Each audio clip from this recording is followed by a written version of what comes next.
अस्सलामु अलैकुम वरहमतुल्लाहि वबरकातुह। इन्नल हम्दुलिल्लाह नहमदुहु व नस्तईनुहु व नस्तगफिरुह व नऊज़ु बिल्लाहि मिन शुरूरि अनफुसिना व मिन सय्यिआति अमालिना मन यहदिहिल्लाहु फला मुदिल्ल लहु व मन युद्लिल फला हादिय लहु व अशहदु अन ला इलाहा इल्लल्लाह वहदहु ला शरीका लहु व अशहदु अन्ना मुहम्मदन अब्दुहु व रसूलुहु सल्लल्लाहु तआला अलैहि व अला आलिहि व सहबिहि व सल्लम तस्लीमन कसीरा। या अय्युहल्लज़ीना आमनुत्तक़ुल्लाहा हक़्क़ तुक़ातिहि व ला तमूतुन्ना इल्ला व अंतुम मुस्लिमून। या अय्युहन्नासुत्तक़ू रब्बकुमुल्लज़ी ख़लक़कुम मिन नफ्सिन वाहिदा व ख़लक़ मिनहा ज़ौजहा व बस्स मिनहुमा रिजालन कसीरा व निसाअ वत्तक़ुल्लाहल्लज़ी तसाअलूना बिही वल अर्हाम इन्नल्लाहा काना अलैकुम रक़ीबा। या अय्युहल्लज़ीना आमनुत्तक़ुल्लाहा वक़ूलू क़ौलन सदीदा युस्लिह लकुम आमालकुम व यग़फ़िर लकुम ज़ुनूबकुम व मन युतिइल्लाहा व रसूलहु फ़क़द फ़ाज़ फ़ौज़न अज़ीमा। अम्मा बाद फ़इन्न ख़ैरल हदीस किताबुल्लाह व ख़ैरल हदी हदी मुहम्मदिन सल्लल्लाहु अलैहि वसल्लम व शर्रल उमूरि मुहदसातुहा व कुल्लु मुहदसतिन बिदअह व कुल्लु बिदअतिन दलाला व कुल्लु दलालतिन फिन्नार।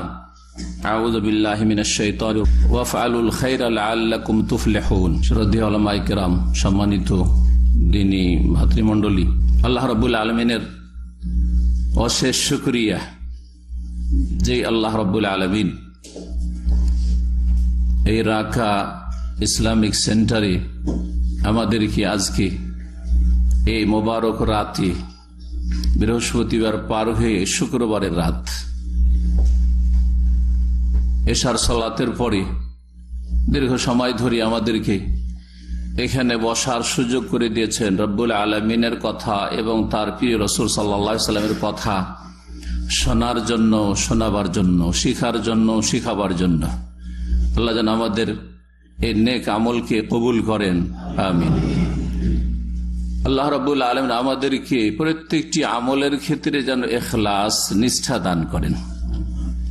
আল্লাহ রাব্বুল আলামিন আমাদেরকে নবী মুহাম্মদ রাসূলুল্লাহ সাল্লাল্লাহু আলাইহি সাল্লামের সুন্নতের অনুসারী হয়ে ভালো আমলগুলি করার তৌফিক দান করেন। মন্দ কথা কাজ থেকে সার্বিক জীবনে আল্লাহ আমাদেরকে যেন বাঁচিয়ে রাখেন। অসংখ্য সালাত ও সালাম প্রিয় নবী মুহাম্মদ রাসূলুল্লাহ সাল্লাল্লাহু আলাইহি সাল্লামের উপর, যার প্রতি সালাত ও সালাম পেশ করলে 10 গুণ রহমত বর্ষিত হয় যে কোনো সময়। আর বিশেষ করে জুমার দিনে, জুমার রাতে রাসূলুল্লাহ সাল্লাল্লাহু আলাইহি সাল্লামের উপর সালাত ও সালাম পেশ করা, দরুদ পেশ করা, এর অনেক বেশি ফজিলত রয়েছে এবং রাসূলুল্লাহ সাল্লাল্লাহু আলাইহি সাল্লাম এর জন্য তাগিদ করেছেন, উৎসাহিত করেছেন। সুতরাং এই মৃত সুন্নতটি, যা সমাজে প্রায় মৃত, মানুষ এক শ্রেণীর লোকেরা বেদাতি দুরুদ পাঠ করে, যা দিয়ে তাদের আমলগুলিকে বরবাদ করে, জাহান্নামের কাছাকাছি হয়, জান্নাত থেকে দূরে চলে যায়। আর যারা সুন্নতের অনুসারী ভাই বোনেরা, তারা সালাত ও সালাম পেশ করার ক্ষেত্রে অনেকেই বখিলি করেন, কৃপণতা করেন। নাম রাসূলুল্লাহ সাল্লাল্লাহু আলাইহি ওয়াসাল্লামের আসলে সাল্লাল্লাহু আলাইহি ওয়াসাল্লাম, বক্তাকে বলতেও কষ্ট লাগে, বারবার করে বলতে বড়ই কষ্ট লাগে। খুব বেশি তো একবার দুইবার বলে, আর শ্রোতাদেরকে তো আরো বেশি কষ্ট লাগে। বেদাতি দুরুদ হলে খুব ফুর্তির সাথে পড়ত, কিন্তু সুন্নতি দুরুদ সালাত ও সালাম পেশ করার ক্ষেত্রে এই অনীহা বা অজ্ঞতা বা অভক্তি অথবা গাফিলতি কেন? আল্লাহ যেন আমাদেরকে এ সমস্ত গাফিলতি থেকে মুক্ত হওয়ার তৌফিক দান করেন। মান সাল্লা আলাইহি সালাতান ওয়াহিদা সাল্লাল্লাহু আলাইহি বিহা আশরান। কেউ যদি আমার উপর একবার সালাত পেশ করে, আল্লাহুম্মা সাল্লি আলা মুহাম্মদ বলে, ওয়া আলা আলি মুহাম্মদ, 10 বার এর বিনিময়ে আল্লাহ রাব্বুল আলামিন বা 10 গুণ আল্লাহ রাব্বুল আলামিন রহমত বর্ষিত করবেন তার উপর, যে কোনো সময়ে, যে কোনো মুহূর্তে। জুমাবারে যদি হয়, ফাকসিরু আলাইয়া মিনাস সালাতি ফি, জুমাবারে আমার উপর বেশি বেশি সালাত পেশ করিও, রাসূলুল্লাহ সাল্লাল্লাহু আলাইহি ওয়াসাল্লাম তাগিদ করেছেন। সুতরাং এই ক্ষেত্রে যারা আগ্রহী এবং অগ্রগামী তারা নিজেরাই লাভবান, 10 গুণ রহমত পাচ্ছে না। রহমত মানে শুধু আখেরাতে বরাদ্দ না, দুনিয়া এবং আখেরাতের সার্বিক জীবনে আল্লাহ রাব্বুল আলামিনের রহমত দয়া নেমে আসবে, সার্বিক জীবনকে শামিল মানুষের। তাতে আপনার দুনিয়াও সুন্দর হবে আর আখিরাতও সুন্দর হবে। রব্বুল আলামিন যেন আমাদেরকে সুন্নতি জীবন গড়ার তৌফিক দান করেন, বিদআত মুক্ত হওয়ার তৌফিক দান করেন। আজকের আলোচনার বিষয়বস্তু একটি গুরুত্বপূর্ণ বিষয়, হয়তো এইভাবে কোনো সময় শুনেছেন কিনা জানি না, কিন্তু আমি আমার 21-22 বছর এই দাম্মামে, তার আগেও কয়েক বছর দাওয়াতি কাজে শিক্ষকতায় ছিলাম, তখন এইভাবে আলোচনা করিনি। সেটা হচ্ছে রাসূলুল্লাহ সাল্লাল্লাহু আলাইহি ওয়াসাল্লাম হিজরত করে মদিনায় আসার পরে সর্বপ্রথম যে ভাষণটি দিয়েছিলেন সেই ভাষণ। আজকের বিষয়বস্তু হবে রাসূলুল্লাহ সাল্লাল্লাহু আলাইহি ওয়াসাল্লামের মদিনার সর্বপ্রথম ভাষণ। বিষয়বস্তু কি ছিল, টপিকস গুলো কি ছিল, কি তিনি আলোচনা করেছিলেন। একজন মানুষ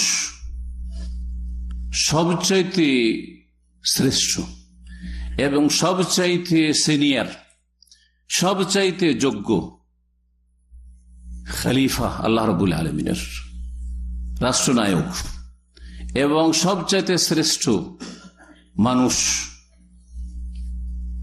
আর সৈয়দুল মুরসালিন খাতামুন নবীন, সমস্ত নবী রসুলগণের মধ্যমণি প্রিয় নবী মুহাম্মদুর রাসূলুল্লাহ সাল্লাল্লাহু আলাইহি ওয়াসাল্লাম একটি রাষ্ট্রের ভিত্তি স্থাপন করছেন। মক্কার নির্যাতিত জীবন থেকে এসে হিজরত করে মদিনায় পৌঁছিলেন। মদিনায় প্রথম ইসলামিক স্টেট কায়েম হচ্ছে। এইরকম একটা দেশ যদি পৃথিবীর ইতিহাসে কোথাও আপন রূপে দেখা দেয়, সেই দেশের যিনি নায়ক হবেন, সেখানকার যিনি, সেই দেশের যিনি প্রতিষ্ঠাতা হবেন, সেই দেশের যিনি মালিক হবেন, তার কাছ থেকে কি ধরনের ভাষণের আশা করা যেতে পারে আজকালকার রাজনৈতিক নেতাদের কাছে, এবং যাদেরকে আল্লাহ রাব্বুল আলামিন যে কোনো যুগে নেতৃত্ব দিয়েছেন, মুহাম্মদুর রাসূলুল্লাহ সাল্লাল্লাহু আলাইহি ওয়াসাল্লামের জীবনের আগে হোক, তার যুগের আগে হোক, পূর্বে হোক, অথবা তারপর থেকে 1400 বছরের এই ইতিহাসে হোক, অথবা আগামী জীবনে কিয়ামত পর্যন্ত হোক, কোথাও একজন শাসক যখন ক্ষমতা নিজের হাতে পায়, তখন তার কাছ থেকে কি ধরনের ভাষণের আশা রাখে জনগণ বা শিক্ষিত মহল, চিন্তাশীল মানুষরা, এবং তিনি কি করতে চান এসব কথাই রাখবেন। জি হ্যাঁ, তাহলে এই বিষয়গুলি যখন আমরা একবারে সাধারণ জ্ঞানী, যারা আমরা রাজনীতিও বুঝি না আর সমাজপতিও না, একটা সমাজও পরিচালনা করি না, আর আমরা বেশি কোনো লোকের কোনো মালিকানাতেও নেই, একটা ক্ষুদ্র পরিবারের মালিক, আমরা কয়েকজন সদস্য হয়তো পরিবারে আছি, আমরা যদি এই কথাগুলি চিন্তা করতে পারি সাধারণ জ্ঞানে, তাহলে প্রিয় নবী মুহাম্মদুর রাসূলুল্লাহ সাল্লাল্লাহু আলাইহি ওয়াসাল্লাম কি চিন্তা করি মদিনায় এসে প্রথম যে ভাষণটি দিচ্ছেন, এই ভাষণের বিষয়বস্তু হচ্ছে এই কয়েকটি বিষয়। মনে রাখবেন, কোরআনে কারীমের কিছু নীতিমালা রয়েছে, তার একটি হচ্ছে সূরাতুল হজ্জের আয়াত নম্বর ৭৭ আল্লাহ রাব্বুল আলামিন ইরশাদ করেছেন, যাতে মুমিন সকলকে সম্বোধন করে আল্লাহ বলছেন, ইয়া আইয়ুহাল্লাযীনা আমানু ইরকাউ, হে ঈমানদারগণ, হে বিশ্বাসীগণ, তোমরা রুকু করো। কাকে রুকু করতে হবে? আল্লাহকে। রুকু হচ্ছে ইবাদত, সুতরাং ইবাদত কার জন্য? আল্লাহর জন্য। ওয়াসজুদু, আর সেজদা করো। সেজদা কাকে করতে হবে? একমাত্র আল্লাহকে। জি, একমাত্র, শুধু আল্লাহকে বলবেন একমাত্র আল্লাহকে, আল্লাহ ছাড়া আর কাউকে নয়। কোন রকমের সেজদা নাই, না জীবিত না মৃত, না নবী না রসুল। ওয়াসজুদু ওয়াবুদু রব্বাকুম, রব কথাটি একবারই আসছে, আর তোমাদের রবের ইবাদতবন্দি করো, অর্থাৎ তোমাদের রবের সামনে রুকু করো, রবকে সেজদা করো, আর রবের ইবাদতবন্দি করো। ওয়াফআলুল খাইরা লাআল্লাকুম তুফলিহুন। 4 নম্বরে আল্লাহ বলছেন, আর সমস্ত রকমের ভালো কাজ করো তোমরা, লাআল্লাকুম তুফলিহুন, যাতে করে তোমরা সফলতা লাভ করতে পারো, যাতে করে তোমরা কামিয়াব হতে পারো, যাতে তোমাদের জীবনটা সাকসেস হয়। লাআল্লাকুম তুফলিহুন, তাহলে সফলতা আছে মানব জাতির ঈমানের মধ্যে, যে ঈমান দিয়ে আল্লাহ শুরু করেছে আইয়ুহাল্লাযীনা আমানু, এবং এই ঈমান যে অন্তরে বিশ্বাস আছে এর বাস্তব প্রমাণ হচ্ছে আল্লাহর সামনে রুকু করা। যখন যখন আল্লাহ রুকু করতে বলেছেন, ওয়ারকাউ মা'আর রাকিঈন, পুরুষদেরকে বলেছে মসজিদে গিয়ে রুকু করতে হবে, রুকুকারীদের সাথে জামাতে সালাত আদায় করতে হবে, সেজদা করতে হবে। রব্বুল আলামিন যখন যখন আল্লাহ সেজদা করতে বলেছেন, সেজদা ফরজ সালাতের ভিতরে সেজদা, প্রতি রাকাতে 2টি করে সেজদা, আর সেজদা সালাতের বাইরে সেজদায় তেলাওয়াত, সেজদায় শুকর, এসব ওয়াসজুদু, এই 2টি বিশেষ ইবাদত বলার পরে বলছেন ওয়াবুদু রব্বাকুম, আরো বহু ইবাদত বন্দেগী রয়েছে, আর তোমরা হচ্ছ আব্দ, ইবাদ, বান্দা। সুতরাং মাবুদের সাথে সম্পর্ক, সত্য উপাস্য ইলাহুল হকের সাথে সম্পর্ক হচ্ছে ইবাদতের সম্পর্ক। যদি ইবাদত জীবনে থাকে তাহলে মালিকের সাথে সম্পর্ক আছে, পালনকর্তার সাথে, রবের সাথে সম্পর্ক আছে, আর না হলে নেই। বহুমুখী ইবাদত রয়েছে। ওয়াবুদু রব্বাকুম, তোমাদের রবের ইবাদত করো। ওয়াফআলুল খাইরা, এগুলি করার পরে তোমরা ভালো কাজগুলি করো, ভালো কাজগুলি করো। আল খাইর, যেমন আলহামদ মানে কি করছেন, কি অনুবাদ? আলহামদুলিল্লাহ মানে একজন বলেন সমস্ত প্রশংসা। হ্যাঁ, মাশাআল্লাহ, যাবতীয় হামদ আছে, আল লাগানো আছে, যাবতীয় হয়ে গেল, যাবতীয় প্রশংসা। ওই রকমই ওয়াফআলুল খাইরা, ইস্তিগরাক আরবি গ্রামারে, সমস্ত ভালো কাজ করো। এক কথায় জীবনের প্রতিটি ক্ষেত্রে যত ভালো কাজ হইতে পারে সমস্ত কাজের আল্লাহ রাব্বুল হুকুম করলেন, নির্দেশ দিলেন, তাহলেই তোমাদের ফালাহ রয়েছে, সার্বিক সফলতা রয়েছে। আয়াত দিয়ে আলোচনা শুরু করি, এটা আমার চিরকালের নিয়ম, শুরু থেকে আজ পর্যন্ত। সুতরাং এই আয়াত দিয়ে আলোচনা আজকের শুরু করছি। তবে আলোচনার বিষয়বস্তু প্রিয় নবী মুহাম্মদ রাসূলুল্লাহ সাল্লাল্লাহু আলাইহি সাল্লামের প্রথম ভাষণ, প্রথম আলোচনার বিষয়বস্তু মদিনায় তাশরীফ নিয়ে এসে এই আলোচনার কথা। এই হাদিস মুসনাদ আহমদে রয়েছে, এই হাদিস তিরমিজিতে রয়েছে, এই হাদিস ইবনে মাজায় রয়েছে, মুস্তাদরাক হাকিমে রয়েছে। আল্লামা আলবানী রাহিমাহুল্লাহ তাআলা হাদিসটিকে সহিহ বলেছেন। সিরাতুন নবীর, যে কোনো নবীর জীবনীর কিতাবে, যেহেতু নবী করিম সাল্লাল্লাহু আলাইহি ওয়াসাল্লামের জীবনী লেখা হয়েছে, মদিনায় এসে প্রথম ভাষণ, প্রত্যেকটি সিরাতের কিতাবে রহিকুল মাকতুম পাবেন আপনারা এই ভাষণ। এই ভাষণটি কি ছিল? এই ভাষণের বর্ণনাকারী কি? এই ভাষণের বর্ণনাকারী হচ্ছেন প্রখ্যাত ইহুদি ধর্মের আলিম আব্দুল্লাহ বিন সালাম রাদিয়াল্লাহু তাআলা আনহু। মদিনার সবচেয়ে বড় ইহুদি ধর্মের আলেম ছিলেন। ইহুদি ধর্মের লোকেরা খুব অল্প ইসলাম গ্রহণ করেছে। অধিকাংশ লোক অহংকার বশত আর হিংসা বশত প্রিয় রাসূল সাল্লাল্লাহু আলাইহি ওয়াসাল্লামকে অস্বীকার করেছে। কোরআনে কারীমে আল্লাহ তাদের কথা উল্লেখ করেছেন। তাদের মধ্যে ছিল অহংকার, তাদের মধ্যে ছিল হিংসা, এগুলো হচ্ছে সত্য গ্রহণে বাধা। সুতরাং সহি আকীদা এবং সহি সুন্নাহ, দলিল ভিত্তিক ইসলাম গ্রহণ করতে যেসব বড় বড় বাধা রয়েছে, সেসব বাধার বড় বাধা হচ্ছে অহংকার। মাদ্রাসায় বিদআত পড়ে এসছে 10 বছর 15 বছর ধরে, দীর্ঘ সময় ধরে বিদআতের প্রচার প্রসার করে শিক্ষা দিয়ে এসছে। সুতরাং ভিতরে এত একটা অহংকার এসেছে যে সৌদি আরব থেকে পয়সা নেব, রিয়াল নেব, কিন্তু এখান থেকে ইসলাম নেব না, না তাওহীদ নিয়ে যায় এখান থেকে এই শ্রেণীর মাদ্রাসা পড়ুয়াগুলো, ইল্লা মান রাহিমাল্লাহ, আর না সুন্নাহ নিয়ে যায়, না দলিল নিয়ে যায়, কিছু নিয়ে যায় না এখান থেকে, শুধু পয়সা নিয়ে যায় এখান থেকে। অহংকার সবচেয়ে বড় বাধা। আর একটি বাধা হিংসা। তাকে যদি মেনে নি তো আমি হয়ে গেলাম ছোট, সে হয়ে গেল বড়, সুতরাং না, এটা মেনে নেওয়া যায় না যে সে বড় হবে। জি হ্যাঁ, হিংসা বড় বাধা। ইহুদিরা এসব রোগে আক্রান্ত ছিল, যার ফলে হেদায়েত নসিব হয়নি। আল্লাহ তাদেরকে গজব প্রাপ্ত মাগজুব আলী বলেছেন। যেই ব্যক্তি অন্তর খুলেছে আল্লাহ তাকে হিদায়াত করেছেন। যেই মুসলিমেও কয়েকজন ইহুদি অন্তর খুলে ইসলাম গ্রহণ করেছিল, তাদের সবচেয়ে বড় ছিলেন রাসূলুল্লাহ সাল্লাল্লাহু আলাইহি সাল্লামের যুগে আব্দুল্লাহ বিন সালাম রাদিয়াল্লাহু তাআলা আনহু।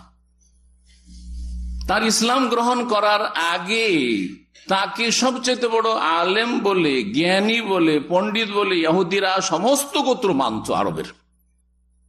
আর বিশেষ করে মদিনায় যে 3টি গোত্র ছিল, যাদের ইতিহাস জানা আছে তারা নামগুলি জানেন।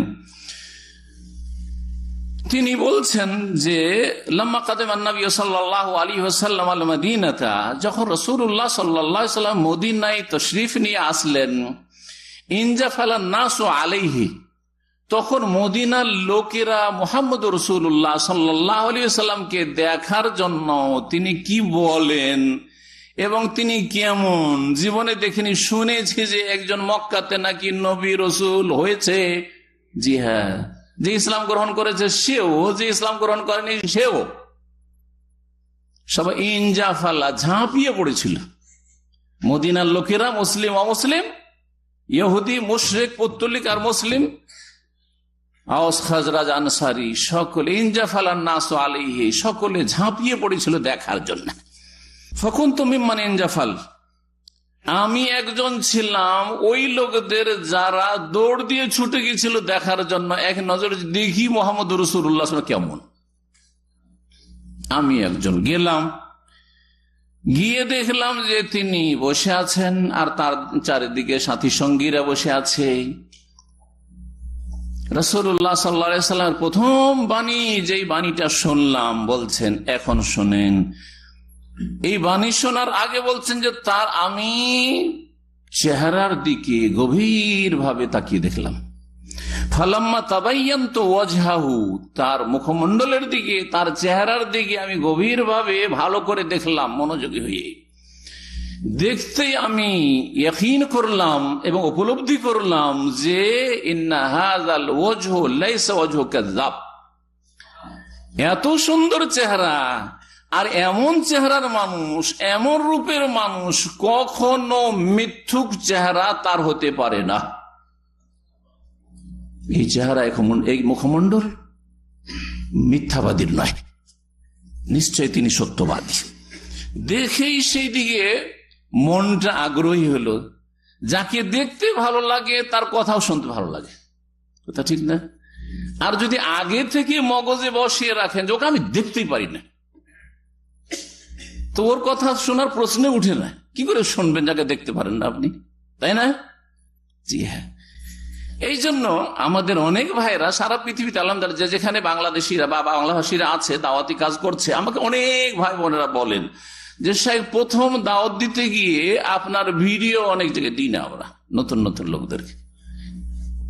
আগে থেকে ওদের একটা এমন একটা শত্রুতা আছে যে চেহারা দেখলে যতই আসমানি কথা, কোরআন হাদিসের দলিল ভিত্তিক কথা হোক না কেন, এর কথা শুনুন আর কাউর শোনা। প্রথম অডিও শোনাই, অডিও শোনার পরে যখন খুব ভালো লাগে, অনেকে বুঝে না যে কার আওয়াজ আছে না আছে, প্রথম চোটে বুঝে না, খুব বেশি শোনেনি হয়তো, কথা তো খুব ভালো, কথা তো খুব ভালো, তো কে বলেন?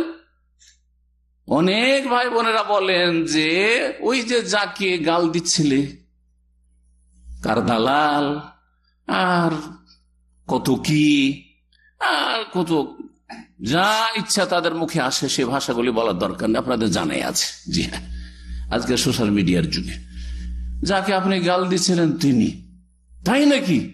আরে তাহলে তো আমি ভুল ধারণায় ছিলাম, আমি তো লোক মুখে শুধু শুনতাম, হ্যাঁ, যে উল্টো পাল্টা বলে, আমি কোনোদিন তো সরাসরি কিছু শুনিনি। দাও, যা আছে দাও, যা আছে তোমার কাছে দাও। আলহামদুলিল্লাহ, আলহামদুলিল্লাহ। আল্লাহ রাব্বুল আলামিন যেন দিনের কাজে, দাওয়ার কাজে বরকত দান করেন। জি হ্যাঁ। তো আব্দুল্লাহ বিন সালাম আগ্রহী হইলেন। ফাকার আউয়ালা শাইইন সামি'তুহু, সর্বপ্রথম যে ভাষণটি তার কাছ থেকে শুনলাম, রাসূলুল্লাহ সাল্লাল্লাহু আলাইহি সাল্লামের সর্বপ্রথম যে ভাষণটি শুনলেন আব্দুল্লাহ বিন সালাম আর অন্যান্য লোকেরাও যে সেখানে দর্শক উপস্থিত ছিল, তারা যাতে 4টি বিষয় ছিল, বেশি কিছু ছিল না। আমাদের মতো ঘন্টার ঘন্টার আলোচনা নয়, অল্প কথাতে এত বরকত ছিল, এত বরকত ছিল, এত বরকত ছিল, সুবহানাল্লাহ, যে কল্পনা করা যায় না। 1000 বছরে যা কোন মানুষ না করতে পারে, তা মাত্র 23 বছরে প্রিয় নবী মুহাম্মদ রাসূলুল্লাহ সাল্লাল্লাহু আলাইহি সাল্লাম করেছেন। এটা তার সবচেয়ে বেশি ইখলাসের প্রমাণ বহন করে। যার যত বেশি কাজে কথায় নিষ্ঠা আছে, খুলুসিয়াত আছে, আন্তরিকতা আছে, এবং যার যত তাতে কর্মতৎপরতা আছে, ওই হিসাবে বরকত হবে। শুধু কাজের তৎপরতা থাকলে হবে না, আগে ইখলাস থাকতে হবে। করছি কি জন্য, বলছি কিসের জন্য, কি উদ্দেশ্য আপনাদের কাছ থেকে?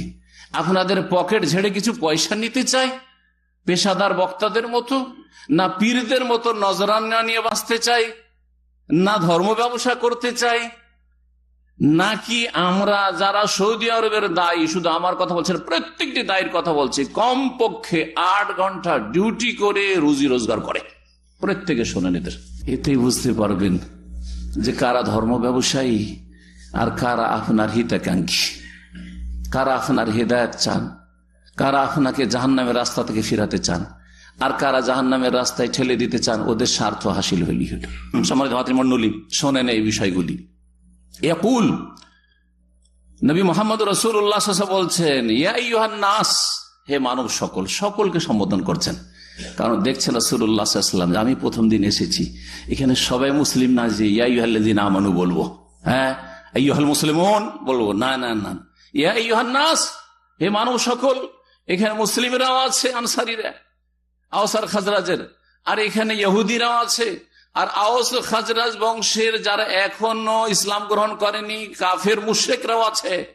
ইয়া আইয়ুহান নাস, হে মানব সকল, হে মানুষ, আফসুস সালাম, তোমরা সালামের প্রসার করো, সালামকে ছড়িয়ে দাও।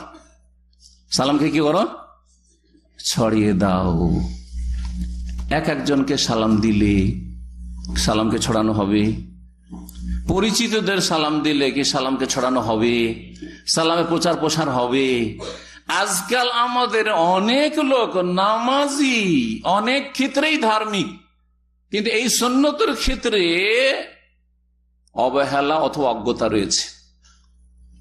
5 জন 7 জন আছে, সামনে পড়লো আপনার, তার মধ্যে একজনের সাথে পরিচয় আছে, ওর দিকেই দৃষ্টি দেবো, সালাম আলাইকুম, ওকেই সালামটা দিলাম, বাকি 5-7 জন নাই। একটু ইশারাতে একজনকে খাস করলো, তারপর মুসাফা ওই একজন যার সাথে পরিচয় আছে তার সাথে করলো, বাকিগুলো আউট। ওরাও দেখতে পাবেন এরকম অনেক সময় দেখা, যার সাথে পরিচয় আছে সেই ব্যক্তি হয়তো অসৎ, চেহারা দেখে চেনা যায় না, হ্যাঁ, দাড়ি মুন্ডের গুনাহে লিপ্ত রয়েছে, ধূমপানকারী, হয়তো হাতে মুখে সিগারেট নিয়ে আছে, আর তার সাথে 2-1 জন আছে দাড়িওয়ালাও আছে, মার্কা মারা মুসলিম, তারপরেও খাস সালাম যাকে চেনে তার জন্য। এটি কিয়ামতের লক্ষণ। আফসুস সালাম, সালামকে কি করতে হবে? সমাজে প্রসারিত করতে হবে, ছড়িয়ে দিতে হবে, ছড়িয়ে দিতে হবে। যেদিকে যাবেন সেদিকে সালাম হয় শুনছেন, কেউ দিচ্ছে, আর না হয় আপনি দিচ্ছেন, কারো সালাম শুনছেন, না হয় সালামের জবাব দিচ্ছেন। আফসুস সালাম ইফশা, শুধু সালাম দিতে বলা হয়নি, বরং সালাম কি করতে বলা হয়েছে? ছড়িয়ে দিতে বলা হয়েছে। একটি বিষয়। দ্বিতীয়, ওয়াতেমুত্তম, তোমরা খাবার খাওয়াবে, খাবার খাওয়াও, মানুষকে খেতে দাও। ওয়াতেমুত্তম, অন্ন দান করো, রাসূলুল্লাহ সাল্লাল্লাহু আলাইহি ওয়াসাল্লাম বলছেন, খেতে দিতে বলছেন। বিষয়গুলির সময় সাথ দিলে বিস্তারিত দু একটি হাদিসের সাথে আয়াতের সাথে লম্বাভাবে ব্যাখ্যা করব। এখন শুধু এই 4টা পয়েন্ট সংক্ষেপে শোনেন। দ্বিতীয় পয়েন্ট কি হলো? মানুষকে কি করো? খাওয়াও। জি, এখানে খাওয়াও বলা হয়েছে, শুধু গরিব মিসকিনকে খাওয়া বলা হয়নি, ওদেরকে খাওয়াও। নিজের বংশধরকে, আত্মীয় স্বজন আর কুটুমদেরকে খাওয়াও। যেমন আমাদের সমাজের লোকেরা শ্বশুর বংশকে খাওয়াইবে, আর ওই মায়ের বংশ খাওয়াবে, বাপের বংশ খাওয়াবে, খুব বেশি খাওয়াইলে। না না না না, যে কোনো লোককে খাওয়াও, শুধু মুসলিমকে না, প্রয়োজনে অমুসলিমকে খাওয়াও। কারণ আম কথা, ব্যাপক কথা বলা হয়েছে। সুবহানাল্লাহ, চিন্তা করে এই কথা রাসূলুল্লাহ সাল্লাল্লাহু আলাইহি ওয়াসাল্লাম বলেনি ওয়াতিমুল মুসলিমিন, মুসলিমকে খাওয়াও। হ্যাঁ, ওয়াতিমুল আকারিব, আত্মীয়দেরকে খাওয়াও। না না না না, বলা হয়নি। গ্রামবাসীকে খাওয়াও, তোমার আত্মীয় স্বজনকে খাওয়াও না। অন্ন দান করো, মানুষের খাদ্যের ব্যবস্থা করো। খেতে দাও মানে শুধু নয় যে 1 প্লেট করে খেতে দাও, খাদ্যের ব্যবস্থা করো। কি অর্থ? খাদ্যের ব্যবস্থা করো ভালো করে। 2 নম্বর। 3 নম্বর কে বলতে পারেন? কারো জানা আছে? ওয়াসিলুল আরহাম। 3 নম্বর হচ্ছে আত্মীয়দের সাথে সুসম্পর্ক স্থাপন রাখো। স্থাপিত যদি কেউ না রাখতে চায়, তুমি রাখো, আর এটা কখনো বিচ্ছিন্ন করবেন না। আত্মীয়দের সাথে কি রাখো? সুসম্পর্ক রাখো, সম্পর্ককে বহাল রাখো। আত্মীয় আপনার বাবার বংশ, আত্মীয় আপনার নিজের বংশ যেটা, আর আপনার মায়ের বংশ, নানা নানির বংশ, তারাও আত্মীয়। তাদের সাথে আপনার রাহিমের জরায়ুর সম্পর্ক রয়েছে। রাহিমের বহুবচন আছে আরহাম। শ্বশুর বংশ বৈবাহিক সম্পর্কের আত্মীয়, সেটা আরহামের অন্তর্ভুক্ত নাই। এই জন্য বিশেষ করে নিজের বাবার বংশ আর মায়ের বংশ, এদের সাথে আত্মীয়তার সম্পর্ক বহাল রাখা ফরজ। বিচ্ছিন্ন করা হারাম, কাবিরা গুনাহ, জাহান্নামে যাওয়ার কারণ। প্রিয় নবী মুহাম্মদ রাসূলুল্লাহ সাল্লাল্লাহু আলাইহি সাল্লামের সহিহ বুখারী হাদিস রয়েছে, লা ইয়াদখুলুল জান্নাতা কাতিউন, জান্নাতে প্রবেশ করবেন না। কাতিউন মানে কাতিউ রাহিমিন, আত্মীয়তার সম্পর্ক বিচ্ছিন্নকারী। ভাই বোনে কথা বলেন না, ভাই ভাই শত্রুতা, না বাপ বেটাতে মিল নেই, মায়ের মেয়ের সাথে মিল নেই, বনে বনে মিল নেই, খালা ফুফুর সাথে সম্পর্ক নেই, হ্যাঁ, নানা নানির খোঁজ খবর নেই না, ইত্যাদি, দাদা দাদির খোঁজ খবর নেই না, চাচাদের খোঁজ খবর নেই না, সম্পর্ক ছিন্ন করেছে দুনিয়ার গরজে। এরা জান্নাতে যাবে না, প্রিয় নবী মুহাম্মদ রাসূলুল্লাহ সাল্লাল্লাহু আলাইহি ওয়াসাল্লাম বলেছেন। তাহলে 3 নম্বর হয়ে গেল আত্মীয়তার সম্পর্ক স্থাপিত রাখা, কন্টিনিউ করা, মজবুত রাখা। 4 নম্বর ওয়াসাল্লু বিল্লাইলি ওয়ান নাসু নিয়াম, আর রাত্রে তোমরা কি করো? সালাত আদায় করো। রাত্রে সালাত আদায় করো মানে কি? এশার না মাগরিব না ফজর? কি? তাহাজ্জুদের সালাত আদায় করো, তাহাজ্জুদের নামাজ পড়ো। ওয়ান্নাসু নিয়ামুন, যখন সারা দুনিয়ার অধিকাংশ মানুষরা ঘুমন্ত থাকে, মানুষ যখন শুয়ে থাকে, তখন একটু চান্স নেওয়ার চেষ্টা করিও, তখন একটু জাগার চেষ্টা করিও, জেগে রব্বুল আলামিনকে নির্জনে ডাকিও, নির্জনে আল্লাহর সাথে অ্যাপয়েন্টমেন্ট নিয়ে, সময় নিয়ে একটু আল্লাহর সাথে সম্পর্ক মজবুত করিও। এই 4টি কাজ যদি করো, তাদখুলুল জান্নাতা বিসালাম, তাহলে জান্নাতে নিরাপদ সহি সালামত প্রবেশ করবে। জান্নাত যাওয়া সহজ না মুশকিল? সহজ, জি হ্যাঁ। তবে এই 4টা কাজ করে শুধু জান্নাত যাওয়া যাবে না, এটা মনে হয়। এই 4টা কাজ দাবি করে যে বাকি যে কাজগুলি ভালো রয়েছে, আফালুল খায়রা, সেই কাজগুলি করতে হবে। এই 4টি কাজের দাবি হচ্ছে বাকি কাজগুলি করা। জি হ্যাঁ, সুতরাং এই 4টি কাজ বলে আপনাকে বাকি কাজের দিকে ইঙ্গিত করে দেওয়া হয়েছে, তাহলে সহি সালামত জান্নাতে যেতে পারবে।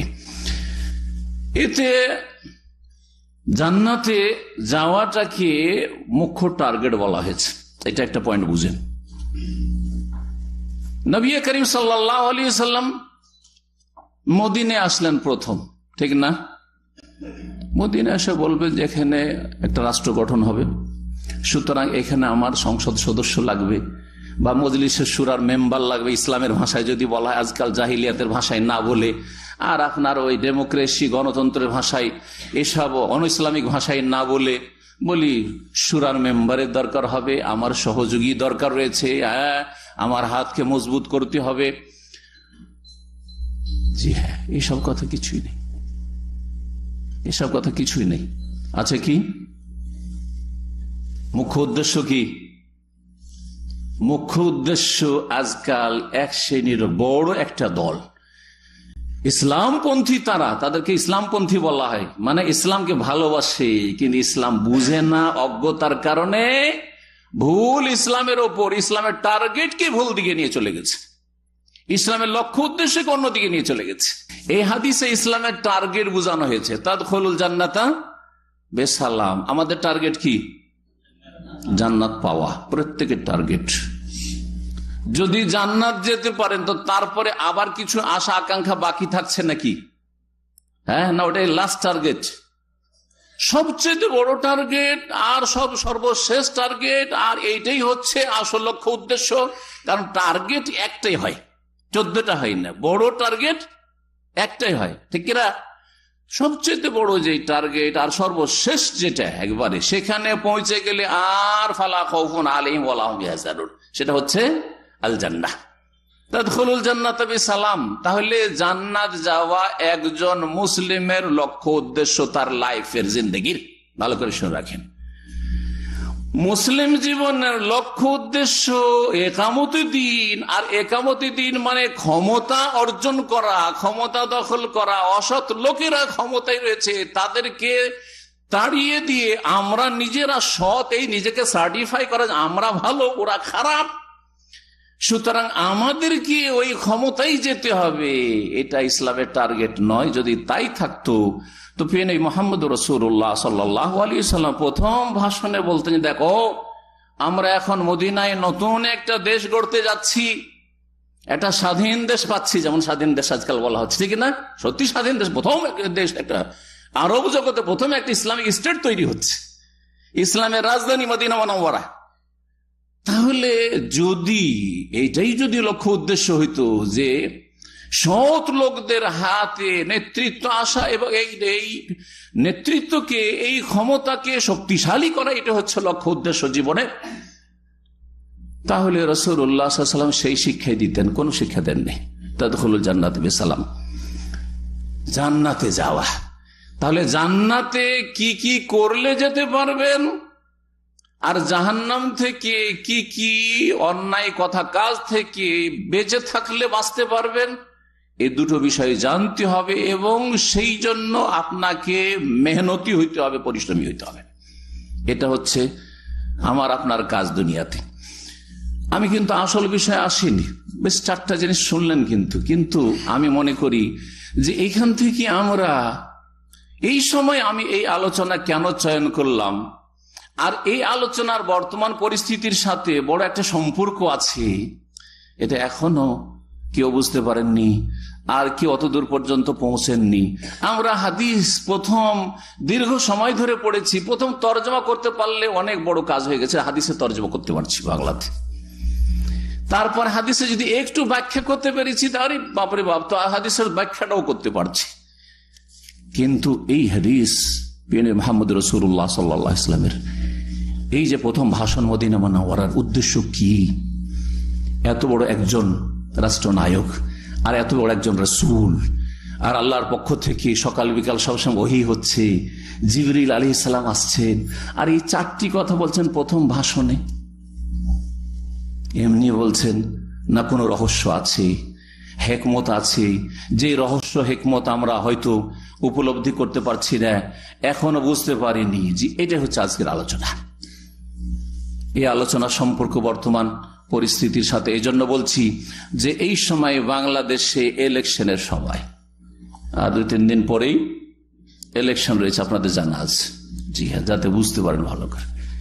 আর ভারতে কয়েক মাস পরে 2019-এর শুরুতে ইলেকশন রয়েছে। সুতরাং ভারত বাংলাদেশের প্রেক্ষাপটে আজকের আলোচনার প্রয়োজনীয়তা এবং এই আলোচনার বিষয়বস্তুকে বুঝে নেওয়া এবং সেটাকে আমাদের সার্বিক জীবনে বাস্তবায়নের জন্য ব্যক্তি জীবন থেকে শুরু করে প্রত্যেকটি জীবনের ক্ষেত্রে বাস্তবায়ন করা, এটা হচ্ছে জীবনের সফলতা।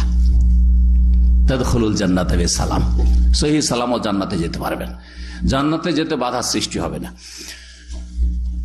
এখন আসেন, মানুষের জীবনের কয়েকটি ক্ষেত্র আছে, তাই না?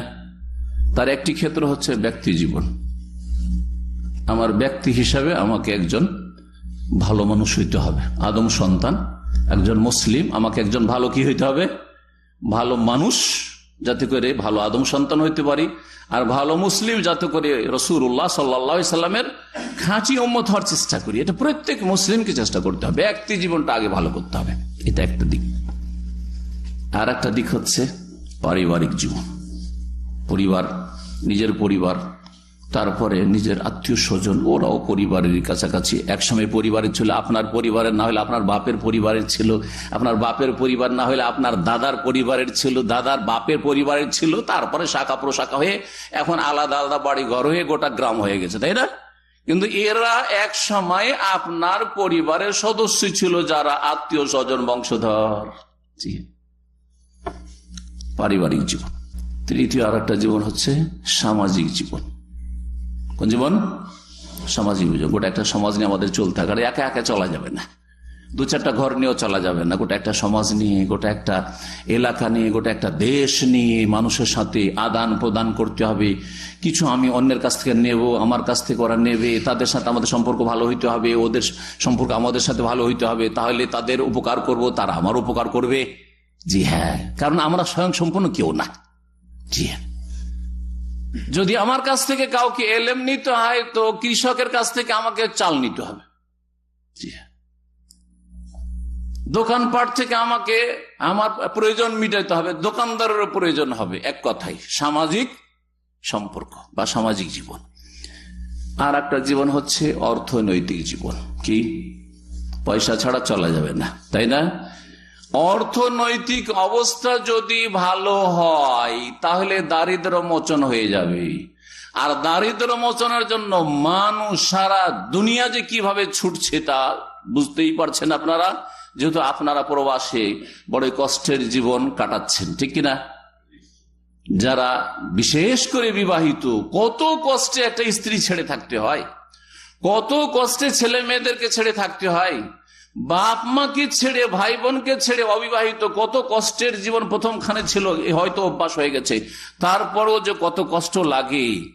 কিন্তু কি জন্য পড়ে আছেন?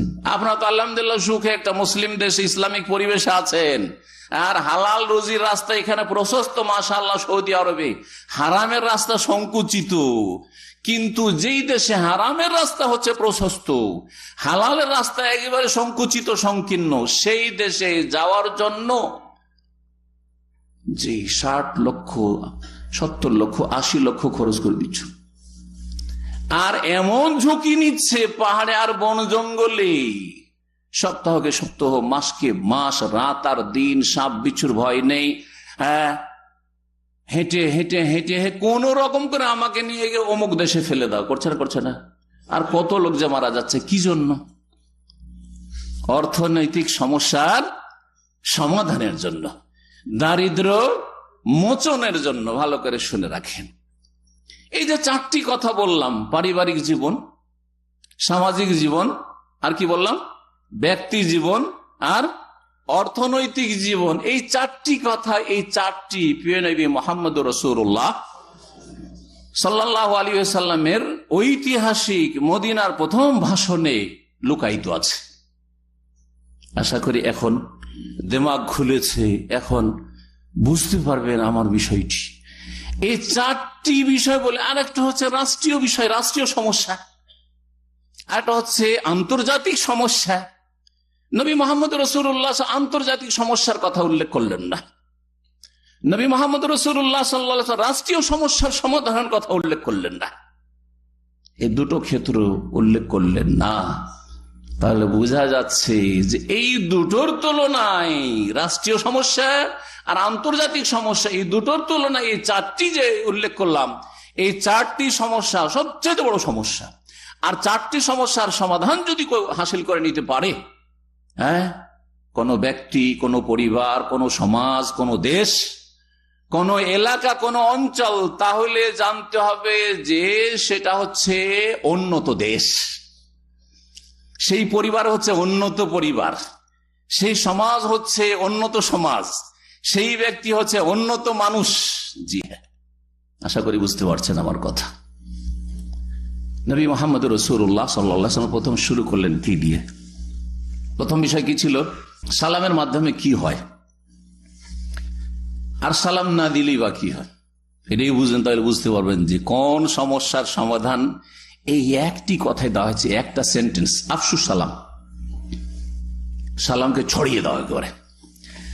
সালাম দিলে লাভ কি, না দিলে লস কি? যে বলবেন হাত তুলবেন। সবাই না, একজন। হ্যাঁ, আগে দিলে লাভ কি? সব পাওয়া যায়, মাশাআল্লাহ, আখিরাত। জি হ্যাঁ, সালামের পরিচিতি ঘটে। জি হ্যাঁ, থামেন, যাকে বলতে বলছি। হ্যাঁ, পরিচিতি এবং প্রীতি, ভালোবাসা বাড়ে, মাশাআল্লাহ, ঠিক আছে। হ্যাঁ, অহংকার মুক্ত হয়, মাশাআল্লাহ। অহংকার মুক্ত হলে মানুষ কাছে আসে না, দূরে পালায়। আর যদি অহংকার দেখে আপনার মধ্যে, কেটে পড়বেন, তাই না? তাহলে ওই যে প্রীতি, ভালোবাসা সম্প্রীতি বাড়বে। জি হ্যাঁ, আফসুস সালাম বলে সামাজিক সমস্যার সমাধান দিলেন রাসূলুল্লাহ সাল্লাল্লাহু আলাইহি ওয়াসাল্লাম। তোমরা সালামের প্রসারের মাধ্যমে সামাজিক সম্পর্ককে শক্তিশালী করো। মদিনার সমাজ এমন একটি শক্তিশালী সমাজ হবে, যেই সমাজে কোন বহিরা শক্তি অথবা কোন কপট মুনাফিক শক্তি ফাটল ধরাতে পারবে না, ভাঙন ধরাতে পারবে না, বিদ্বেষ তৈরি করতে পারবে না, এই সমাজকে দুর্বল করতে পারবে না, বরং সমাজ বড় শক্তিশালী হবে। সামাজিক ভাবে এই মদিনা, এই দেশ বড়ই উন্নত হবে। আজকে উন্নয়ন সম্পর্কে আমার আলোচনা। জি, যারা রাষ্ট্রীয় ক্ষমতায় আছেন অথবা যাচ্ছেন অথবা থাকবেন, তাদের জন্য বিশেষভাবে আমার কথা বলছি। আর সাধারণ জনগণ যারা পাগলের মতো, অনেকেই নিজের তেমন কোনো লাভ নেই, তুচ্ছ লাভের জন্য কোন ভাইকে খুন করছেন, আর কোন ভাইয়ের ধন সম্পদ নষ্ট করছেন, অথবা নিজে খুন হচ্ছেন, আহত নিহত হচ্ছেন, নিজেকে ধ্বংস করছেন, নিজের দিন দুনিয়া ধ্বংস করছেন, অথবা অন্যের দিন দুনিয়া ধ্বংস করছেন। আপনি ভালো করে শোনেন আজকে। জি হ্যাঁ, সামাজিক সম্পর্ক শক্তিশালী করতে হবে, এই শিক্ষাটি নবী মুহাম্মদ রাসূলুল্লাহ সাল্লাল্লাহু আলাইহি ওয়াসাল্লাম প্রথম ভাষণে দিয়ে দিলেন। এর জন্য বিভিন্ন উপায় রয়েছে যেগুলি অবলম্বন করা উচিত, যাতে করে সামাজিক সম্পর্ক শক্তিশালী হয়। কিন্তু তার মধ্যে সবচেয়ে বেশি গুরুত্বপূর্ণ হচ্ছে সালাম বিনিময়, সালাম দেওয়া এবং সালাম নেওয়া। সালাম দেবেন, কেউ যদি সালাম দেয় তো সালামের জবাব দেবেন। মুহাম্মদ রাসূলুল্লাহ সাল্লাল্লাহু আলাইহি সাল্লামের সহিহ বুখারীর হাদিস রয়েছে, জি, লা তাদখুলুল জান্নাতা হাত্তা তুমিনু, তোমরা জান্নাতে অতক্ষণ যেতে পারবে না যতক্ষণ পর্যন্ত তোমরা ঈমানদার মুমিন মুসলিম না হবে। ওয়ালা তুমিনু, আর অতক্ষণ পর্যন্ত সত্যিকার তোমরা মুমিন মুসলিম হতে পারবে না, ঈমানদার হতে পারবে না, হাত্তা তাহাব্বু, যতক্ষণ পর্যন্ত তোমরা একে অপরকে ভালো না বাসবে। একজন অপরকে ভালো না বাসবে। বলুন তো দেখি, একজন যদি অপরজনকে ভালোবাসে তো তার জানমালের ক্ষতি করবে, তার বাড়ি ঘরের ক্ষতি করবে, দোকানপাটকে জ্বালিয়ে দেবে, বাড়ি ঘরকে জ্বালিয়ে দেবে, গাড়ি ভাঙচুর করবে, না মারধর করবে, হ্যাঁ, না তার বিরুদ্ধে ষড়যন্ত্র করবে, না তার ক্ষয়ক্ষতি করার চেষ্টা করবে? কি হচ্ছে এই জঘন্য রাজনীতিতে? কি হচ্ছে এই গণতন্ত্রের কুফরি রাজনীতি? কোথায় এই মুসলিম জাতিকে পৌঁছে দিয়েছে আজকে এই আব্রাহাম লিঙ্কনের কুফরি মতবাদ? আফসুস সালাম।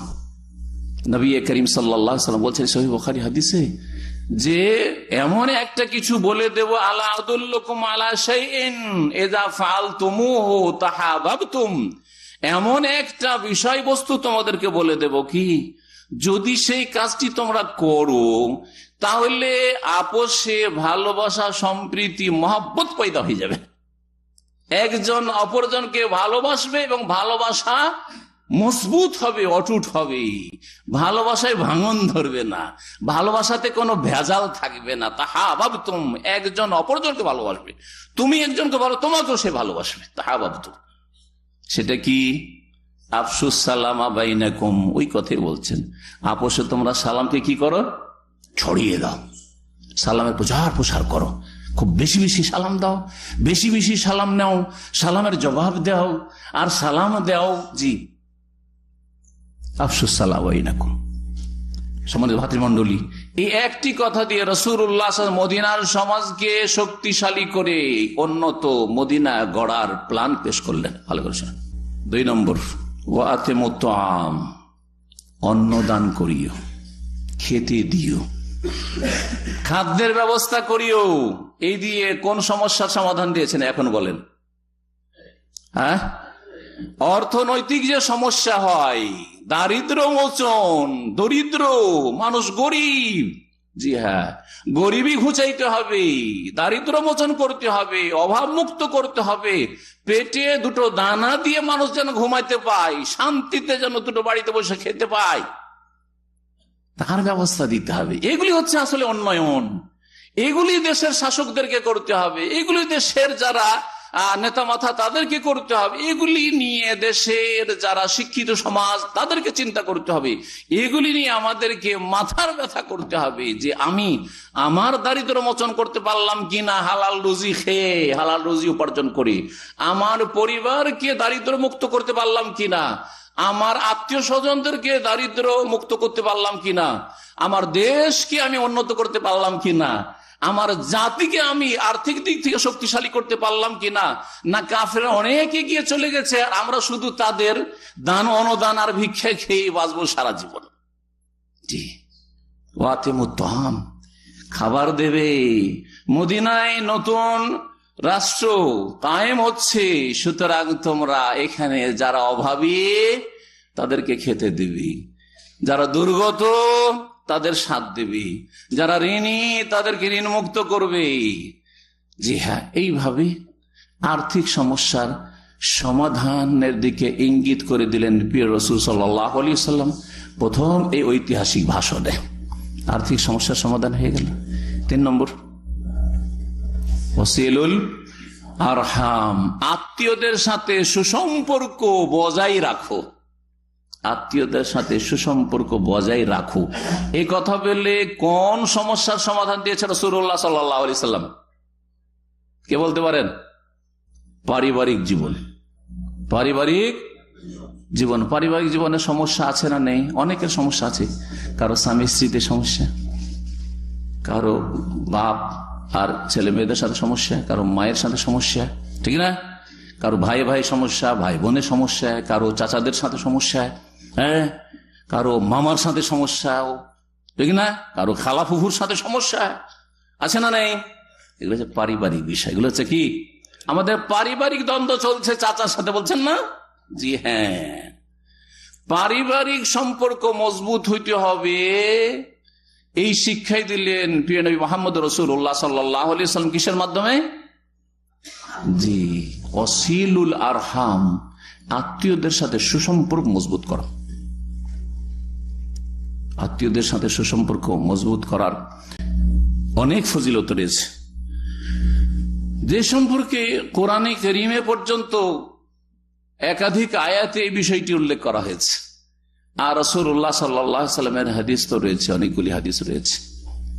সূরা নিসার প্রথম আয়াত, যে আয়াতটি সুন্নতি খুতবাতে খতিবরা রাসূলুল্লাহ সাল্লাল্লাহু আলাইহি ওয়াসাল্লামের সুন্নতের অনুসরণে পড়ে থাকেন, যে 3টি আয়াত, তার একটি আয়াত হচ্ছে সূরা নিসার প্রথম আয়াত। সেই আয়াত লম্বা আয়াত রয়েছে, শেষখানে কি রয়েছে? ওয়াত্তাকুল্লাহাল্লাযী তাসাআলুনা বিহি ওয়াল আরহাম, ওয়াত্তাকুল্লাহ, তোমরা আল্লাহকে ভয় করো, আল্লাযী তাসাআলুনা বিহি, যে আল্লাহর নাম দিয়ে, আল্লাহর দোহাই দিয়ে তোমরা একজন অপরজনের কাছে কোনো কিছু চেয়ে থাকো, যে ভাই আল্লাহর ওয়াস্তে আমাকে মাফ করে দেন। বলছেন না? বলছেন না? ভাই আল্লাহর ওয়াস্তে আপনি রাগ করিয়েন না, ভাই আল্লাহর ওয়াস্তে আমাকে একটু ধার দেন, ভাই আমি বিপদে পড়েছি। হ্যাঁ, একটা গরিব ফকির মানুষ, হ্যাঁ, কি বলে, আল্লাহর ওয়াস্তে আমাকে কিছু দিয়েন ভাই, কিছু সাহায্য করেন, ইত্যাদি ইত্যাদি। জি, তাসাআলুনা বিহি, যার দোহাই দিয়ে তোমরা একে অপর কাছে চেয়ে থাকো। ওয়াল আরহামা, এই আরহামের তাফসির করতে গিয়ে বিভিন্ন তাফসির করা হয়েছে, তার মধ্যে একটি হচ্ছে ওয়াল আরহাম ওয়াত্তাকুল আরহামা আন তাকতাউহা, একটি তাফসির। আর তোমরা আত্মীয়তার সম্পর্কের ক্ষেত্রে ভয় করো, তাকে বিচ্ছিন্ন করবে না, আত্মীয় সম্পর্কের মধ্যে কোন রকম বিচ্ছিন্নতা যেন না আসে, তোমার আত্মীয়দের সাথে সুসম্পর্ক রাখবে। আর একটি তাফসীর হচ্ছে ওয়াল আরহামা, তোমরা আল্লাহর দোহাই দিয়েও মানুষের কাছে চেয়ে থাকো, আর আত্মীয়তার সম্পর্কের দোহাই দিয়েও কেউ কারোর কাছে চেয়ে থাকো। করে না? বড় ভাইকে বলছেন যে বড় ভাই, আমি আপনার মায়ের পেটের ভাই, আমাকে আপনি পড়াইবেন না তো কে পড়াইবে, বলছেন না? জি হ্যাঁ। বড় ভাই বিদেশে এসছে, ছোট ভাই দেশ থেকে বলছে ভাই আপনি আমার মায়ের পেটের ভাই, যদি আপনি আমাকে বিদেশ না নিয়ে যান তো কে নিয়ে যাবে? এই যে আত্মীয়তার দোহাই দি। চাচা বলছে ভাতিজাকে, তুই আমার ভাইয়ের সন্তান রে, আর তুই এরকম খারাপ ব্যবহার করবি, দোহাই দি। ওয়াল আরহাম, আত্মীয়তার সম্পর্কে বেশি লম্বা কথা না বলে নবী মুহাম্মদ রাসূলুল্লাহ সাল্লাল্লাহু আলাইহি ওয়াসাল্লাম একটি হাদিস শুধু শোনাই, সহিহ বুখারীর, কারণ সময় আমার শেষ হতে যাচ্ছে। সহিহ বুখারীতে কয়েক জায়গায় হাদিসটি রয়েছে, সহিহ মুসলিমে রয়েছে। মান সাররাহু, জি, আইয়ুনসা লাহু ফি আসারিহি ওয়া ইউবারাক ফি রিজকিহি, কেউ যদি নিজের জন্য লাইক করে, পছন্দ করে, চায়, অন্য রিওয়ায়াতে মান আহাব্বা, সাররা কাউকে ভালো লাগে, খুশি লাগে, আনন্দ লাগে এটাতে। আর মান আহাব্বা, কেউ যদি ভালোবাসে, পছন্দ করে, কি আইয়ুনসা লাহু ফি আসারিহি, যে তার আয়ু বৃদ্ধি করে দেওয়া হোক, বয়স বাড়িয়ে দেওয়া হোক। কে চান না দীর্ঘদিন বাঁচতে? চান না? সুস্থতার সাথে, অসুখ হয়ে নাই কেউ, সবাই সুস্থতার সাথে অনেক দিন বাঁচতে চায়, কথা ঠিক কিনা? কেউ মরতে চায় না। সুতরাং প্রত্যেককে এই হাদিসটি জেনে আমল করা উচিত।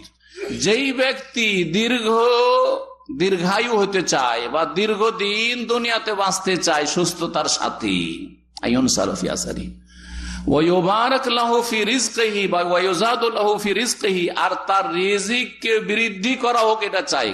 কারণ মেলা দিন বাঁচলে তো আবার খাদ্যের ব্যবস্থা থাকতে হবে না। পথের ফকির হয়ে থেকে বেশি দিন বেঁচে তো লাভ নেই, বিপদ, তাই না? অনেকে অর্থের অভাবে, খাদ্যের অভাবে, দারিদ্রের কারণে কি করছে? আত্মহত্যা করে নিচ্ছে। রিজিক যদি বৃদ্ধি করতে চাও, যদি তোমার ধন সম্পদ বাড়াইতে চাও, এটাও বলে দিচ্ছেন দুনিয়ার ফায়দা, নগদ নগদ বেনিফিট বলেছে রাসূলুল্লাহ সাল্লাল্লাহু আলাইহি ওয়াসাল্লাম। বয়স বাড়াইতে চাও আর রিজিক বাড়াইতে চাও তো কি করো? ফালিয়াসিল রাহিমাহু, আত্মীয়দের সাথে যেন সুসম্পর্ক রাখে। সবচাইতে নিকটের আত্মীয় আর সবচেয়ে শ্রদ্ধা ভাজন আত্মীয় কে বা কারা? হ্যাঁ,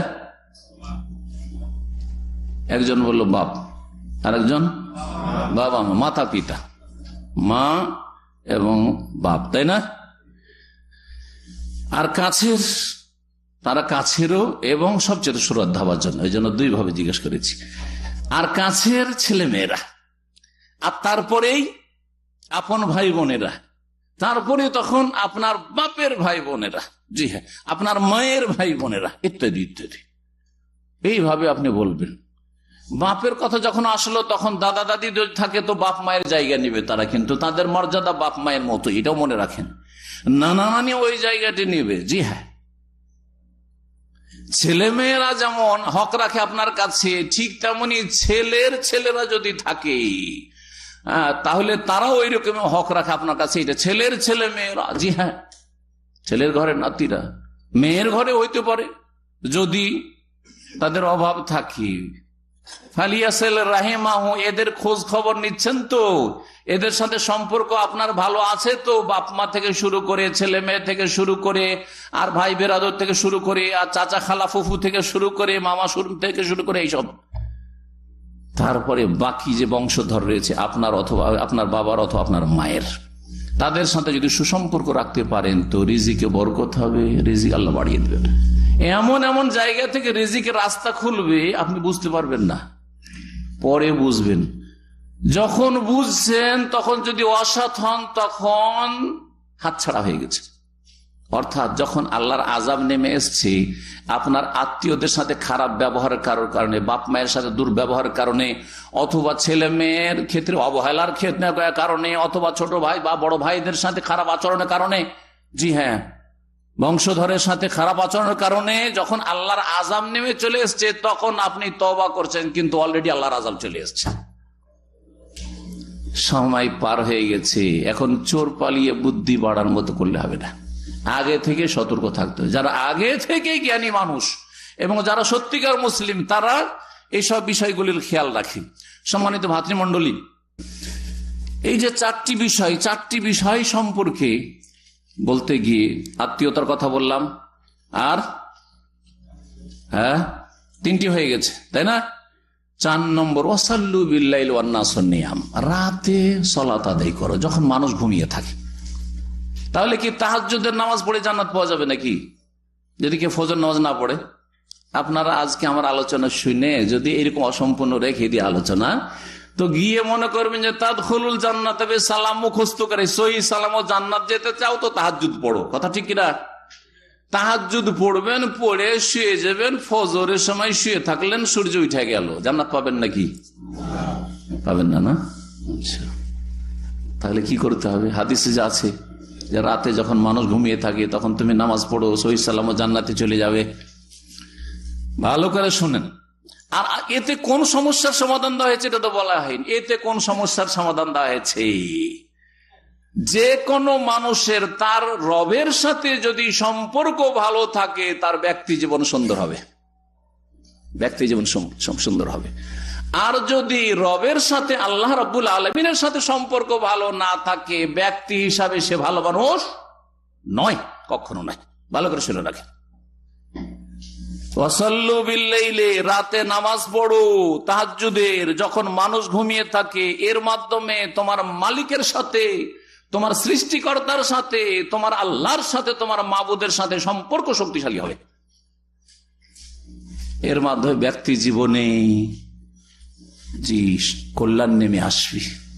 অন্তর ভালো, ইবাদত বন্দেগী ভালো, কথাবার্তা ভালো, চালচলন ভালো, চরিত্র ভালো, জি হ্যাঁ, সার্বিক জীবনে এর প্রতিফলন ঘটবে। কারণ আল্লাহর সাথে যার যত সম্পর্ক ভালো, সে আল্লাহর সৃষ্টির সাথে তত ভালো আচরণ করবে।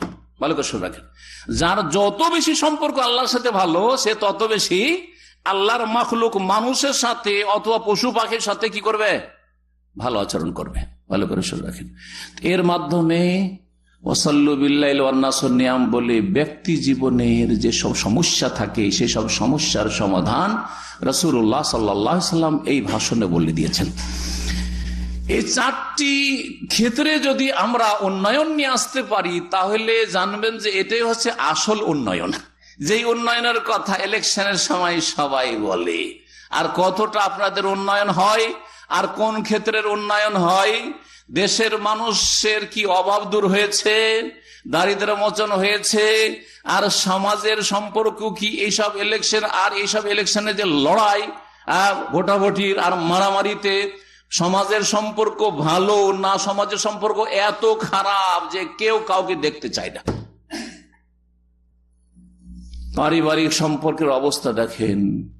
পারিবারিক সম্পর্ক, বাপ বেটা 2 পার্টি করে, ভাইয়ে ভাই 2-3 পার্টি করে, এক ভাই এক পার্টিতে আছে, একজন আরেকজনের বিরুদ্ধে ষড়যন্ত্র করছে।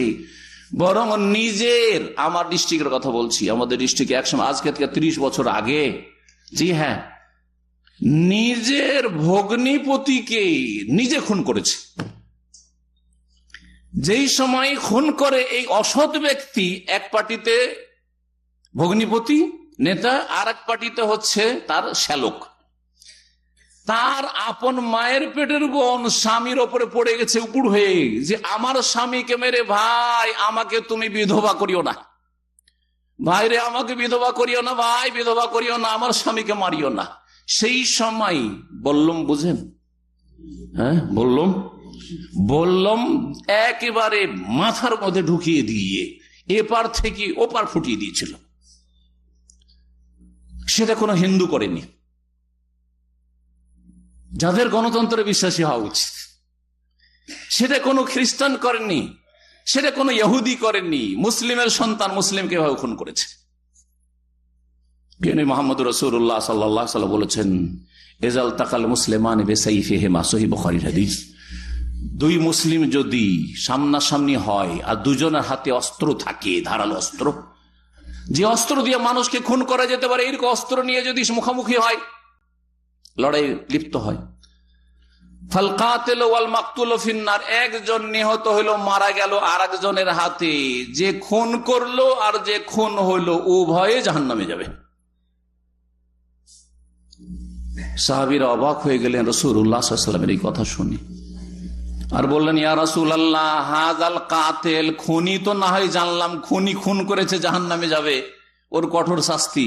ফামা বালুল মাকতুল, যে খুন হলো, বেচারা তো খুন হয়ে গেল, ও কেন জাহান্নামে যাবে? নবী মুহাম্মদ রাসূলুল্লাহ সাল্লাল্লাহু আলাইহি ওয়াসাল্লাম এক কথায় উত্তর দিয়েছে, ইন্নাহু কান হারিসান আলা কাতলি সাহিবিহি, কারণ এই লোকের হাতে অস্ত্র ছিল আর সেও তার প্রতিপক্ষকে খুন করার জন্য উদ্গ্রীব ছিল, যে আমি বেটাকে খুন করব, আর ও বলছে আমি বেটাকে খুন করব। দুই দিক থেকে, এ বলছে ওকে খুন করবো, বলছে তোকে খুন করবো।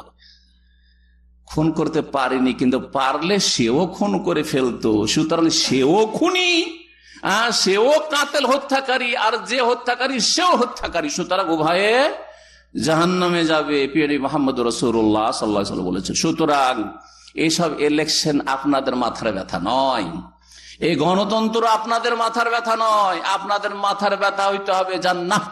ভালো করে শুনে রাখেন, জান্নাত কি করে পাবো? মাথার ব্যথা কার? জি হ্যাঁ, এই হাদিসে 4টি বিষয় উল্লেখ করলেন। রাষ্ট্রীয় বিষয়, রাষ্ট্রীয় সমস্যার কথা কেন উল্লেখ করলেন? কারণ রাজনীতি করা, যারা রাজত্ব করবে তাদের কাজ। আমার রাজনীতির কি প্রয়োজন? যখন আমি রাজত্ব করব না, আমি রাজত্বের গদিতে বসবো না, তাহলে রাজনীতির আমার কি প্রয়োজনটা? ভালো করে শুনে রাখেন, ভালো করে শুনে এবং বুঝেন ঠান্ডা মেজাজে। বাঙালি জাতি খুব রাজনীতি বুঝেছে, ক্লাস 1 প্রাইমারি থেকে রাজনীতি বুঝিয়ে দিয়েছে। ছাত্র সংগঠন করে করে প্রত্যেকটি দলের ছাত্র সংগঠন, কিবা দরকার ছাত্র সংগঠন, এদেরকে ধ্বংস করা হয়েছে এই ছাত্র সংগঠন করে দিয়ে। বরং রাজনীতি থেকে মুক্ত রাখতে হইতো ছাত্রদেরকে এবং তাদের শিক্ষাঙ্গনকে, তাহলে এরা কিছু পড়ে শুনে মানুষে পৃথিবীতে কিছু করতে পারত, দেশের কিছু উন্নতি করতে পারত।